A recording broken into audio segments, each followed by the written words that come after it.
I want you to do something a little radical right now, like wherever you are listening to this. Yeah, just take a second. Exactly. I want you to literally unclench your jaw. Just let it go. Drop your shoulders. Most of us don't even realize we're tensing up, you know? Right. And look, I don't care if you just finished, a grueling 12-hour shift on the hospital ward, or if you just stepped off a loud, dusty job site. Or even if you're just mentally exhausted from staring at screens all day long. Leave it at the door. It's over. You are officially entering quiet mode.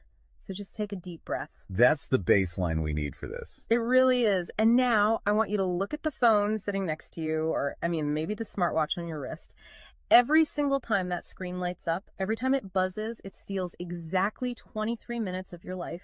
Welcome to the deep dive. It really is a staggering number to confront when you put it like that. 23 minutes from one buzz. Yeah, because we tend to measure interruptions in like the seconds it takes to glance at a screen, right? Whoa! We completely ignore the massive cognitive debt we incur the moment we look away from our deep work. And that cognitive debt, that is exactly the central target of our mission today. Okay, let's unpack this.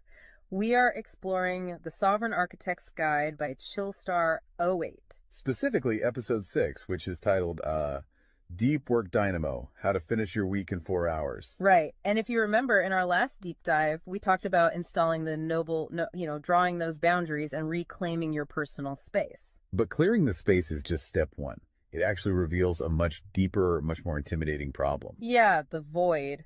What are we actually supposed to be building in that silence we just fought for? Because if we don't have a blueprint, the noise of the world is just going to rush right back in to fill it. Oh, for sure. We have this natural horror of a vacuum. The second our schedule opens up even slightly, our instinct is to pack it with activity. We just have to be doing something constantly. Exactly. We are culturally conditioned to equate motion with progress. Yeah.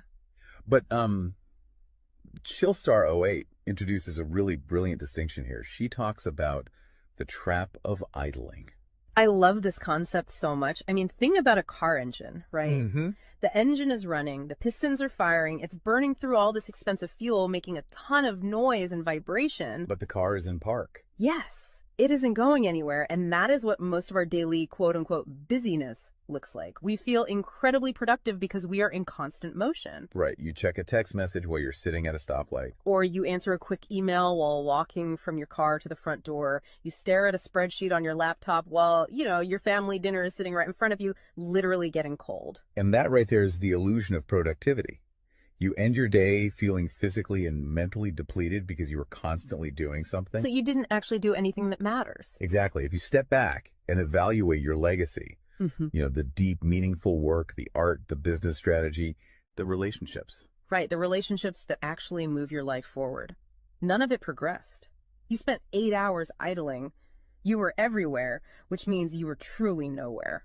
Man, that hits hard. And this brings us back to that terrifying 23-minute statistic from the research she cites. I don't want to just gloss over this. No, we definitely shouldn't. Because understanding the mechanism behind it is crucial. Why does a 5-second distraction cost us almost half an hour? It basically comes down to how our prefrontal cortex manages working memory. Your brain is not a computer processor that can just run multiple applications in parallel. Right. We can't actually multitask. Exactly. When you are doing deep work, say writing a complex proposal, your brain loads this massive fragile web of context into your working memory. Like holding all the pieces of a puzzle in your hands at once. Yes. You are holding multiple variables, ideas, tones all at once. So when your phone buzzes and you glance at a text from your partner asking about groceries, your brain is forced to execute a context switch. So it has to dump all the proposal data just to load the grocery data. It literally flushes the working memory buffer, yeah. It has to process the new rules and the emotions associated with that text message. Wow. And then when you turn back to the proposal, you cannot just pick up where you left off. Your brain has to laboriously rebuild that entire web of context from scratch. Oh, I hate that feeling. Were you just staring at the screen like, what was I even saying? Right. It has to retrieve the thread of your argument. Remember the tone you were using, recall the variables. That rebuilding process takes an average of 23 minutes of cognitive effort. And it burns a ton of energy doing that, right? Massive amounts of glucose. That explains so much. I mean, that is why people hit 5 p.m.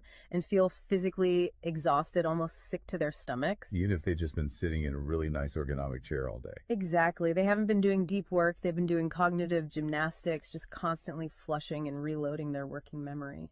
They are burning fuel just to stay in park. So, okay, let me bring in what I like to call the transformer concept here. Because our focus is like an electrical grid. If you have, 50 browser tabs open, you are leaking energy as raw, unusable heat rather than concentrated light. That's a great way to look at it. So if we are all acting like our focus is this cheap renewable resource, how do we stop being what Chillstar 08 calls a subject to the pings of the world? I mean, how do we actually become the architect of our attention? Well, what's fascinating here is how she frames the philosophical shift we need. She says utility does not equal value. Oh, say that again. Utility does not equal value. Right. In the modern workforce, we have been completely conditioned to believe that being constantly available makes us valuable. Like if you answer a Slack message in 3 seconds, you're the hero. Exactly. You are praised as a good worker.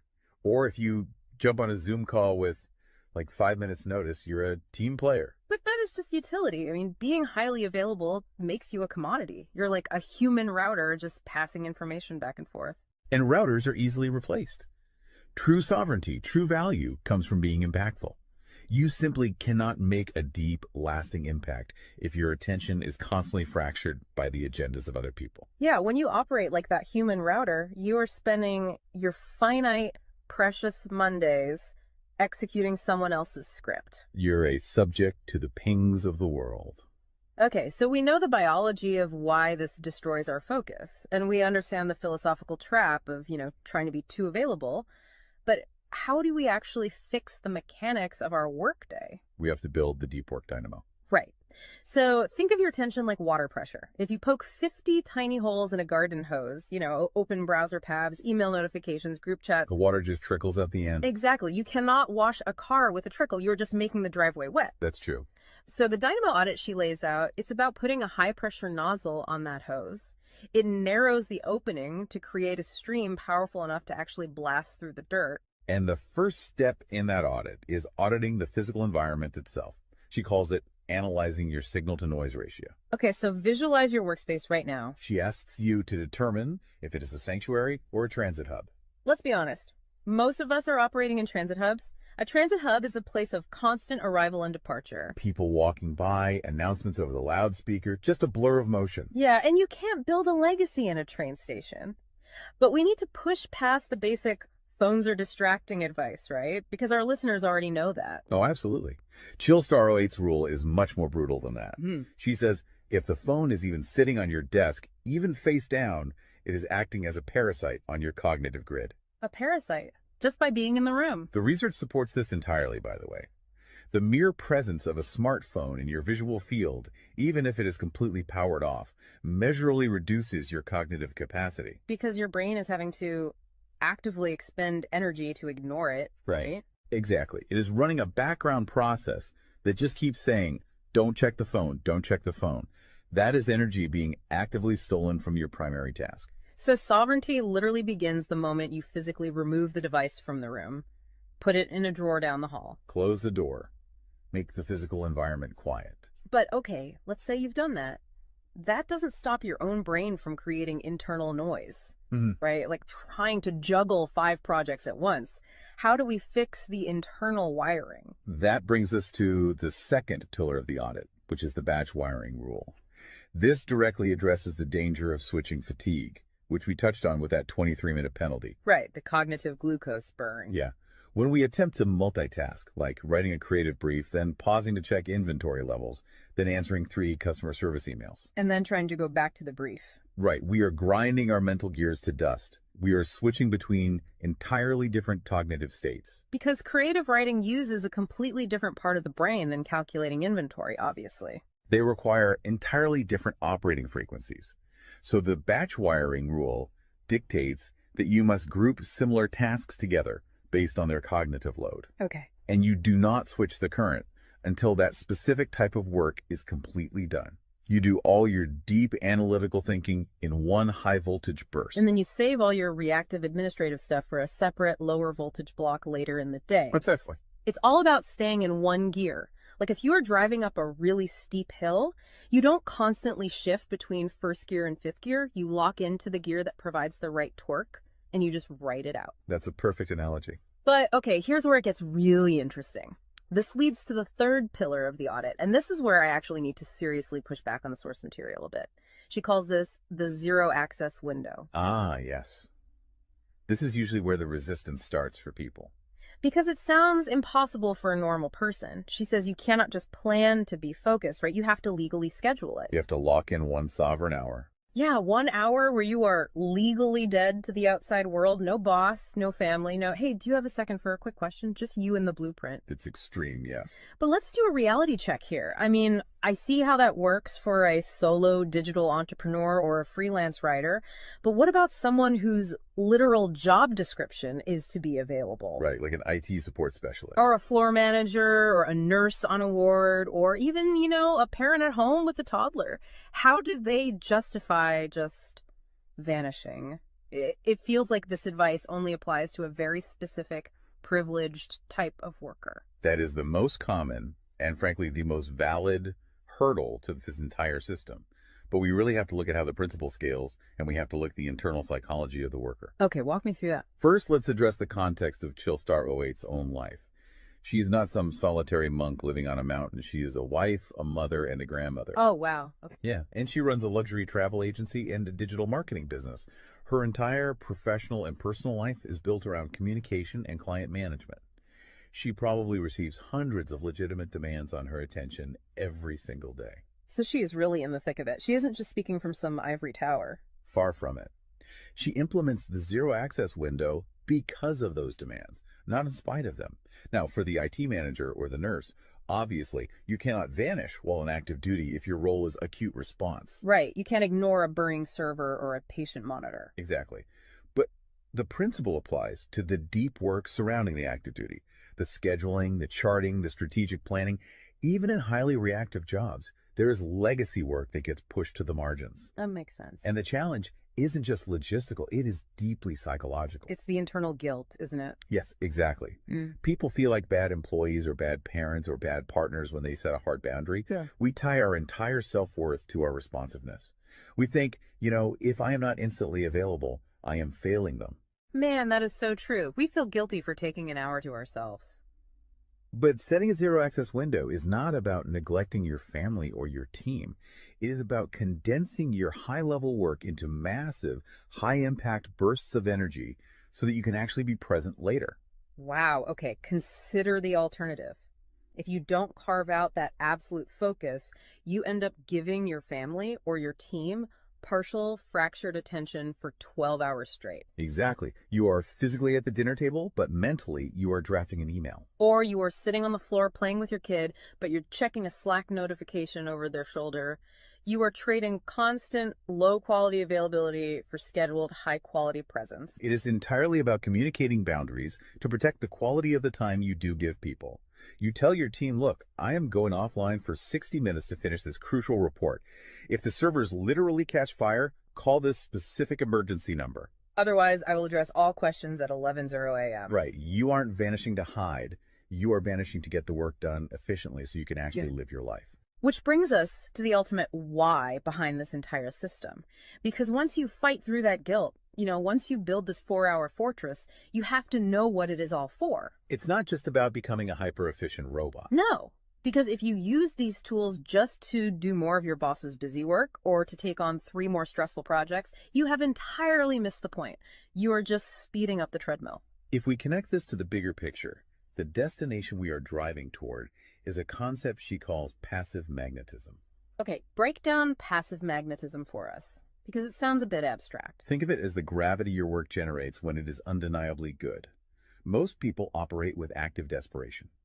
They are loudly networking, constantly posting, aggressively chasing clients or promotions. Just relying on sheer volume to get noticed. Right. Passive magnetism is the exact opposite. It is the ability to attract results, clients, wealth, legacy, or respect through the undeniable quality of your deep work. Because you actually took the time to build something substantial rather than just talking about building it. Yes, when you engage the deep work dynamo, you produce work so concentrated and so valuable that it acts as a magnet. You don't have to chase the market comes to you. And the ultimate prize of achieving that passive magnetism isn't just more work. The prize is time. Time is the ultimate currency. The dream of the sovereign architect is to finish an entire week's worth of business output in just 4 hours. You do this high voltage work often while the rest of the world is literally still hitting the snooze button. You free up the remaining hours so you can go be a traveler, so you can be a creator. So you can be a fully engaged grandparent like Chillstar 08. Exactly. She frames it beautifully in the source text. She says, we wire for silent so we can live in volume. Oh, I love that. We embrace the discipline of the quiet fortress so that our actual lives can be loud, vibrant, and fully experienced. We are finally taking control of the dial. But, making that shift from a frantic, reactive employee to a calm, sovereign creator requires a massive shift in identity. You have to tune your mind before you sit down to do the work. It is really difficult to just sit down at a desk and instantly command your brain to perform deep work, right? Especially if you've spent the last hour navigating traffic and listening to the news. You need a transition ritual to cross that threshold. And Chillstar 08 provides something for this transition called the Chillstar's Creed. It is designed to be a grounding frequency. It really centers you. Yeah, so I want you, the listener, to use this. I want you to imagine a slow, steady heartbeat in the background. Just a deep, resonant 528 hertz frequency. Just let the frequency of these words settle into your mind before you initiate your deep work. Ready? Take it in. I am grounded in peace. I am reaching for my stars. My light is my own. I am a star and I will shine bright. I will reach for the sky. I release what was. I embrace what is becoming. Using a creed like that is just such a powerful behavioral trigger. It really shifts your state. When you speak those words, even just internally, you are consciously reminding yourself that your light, your focus, your energy is your own. It does not belong to your inbox. This does not belong to the algorithm. Right. You are releasing the frantic energy of the morning and embracing the sovereign focus of the architect. So we always want to translate this high-level theory into ground-level reality for you. We don't want you to just listen to this and go right back to idling. Definitely not. Here's your 1% install. This is your micro-win to take action on this deep dive immediately. Tomorrow morning, before the world starts demanding your attention, before you check a single news site or open your email, I want you to set a timer for exactly 60 minutes. Put your phone in another room entirely. Yes, physical distance. Do not open any extra browser tabs. Pick one legacy task, just one, and flip the switch on your very first sovereign hour. And be prepared for it to feel incredibly uncomfortable at first. Your brain will crave the dopamine hit of a notification. Oh, you will feel an almost physical itch to check your messages. But if you can sit in that silence, if you can endure that initial friction, you will watch the dynamo start to spin. You will enter that flow state, and the old blueprints of hustling and grinding will be completely burned away.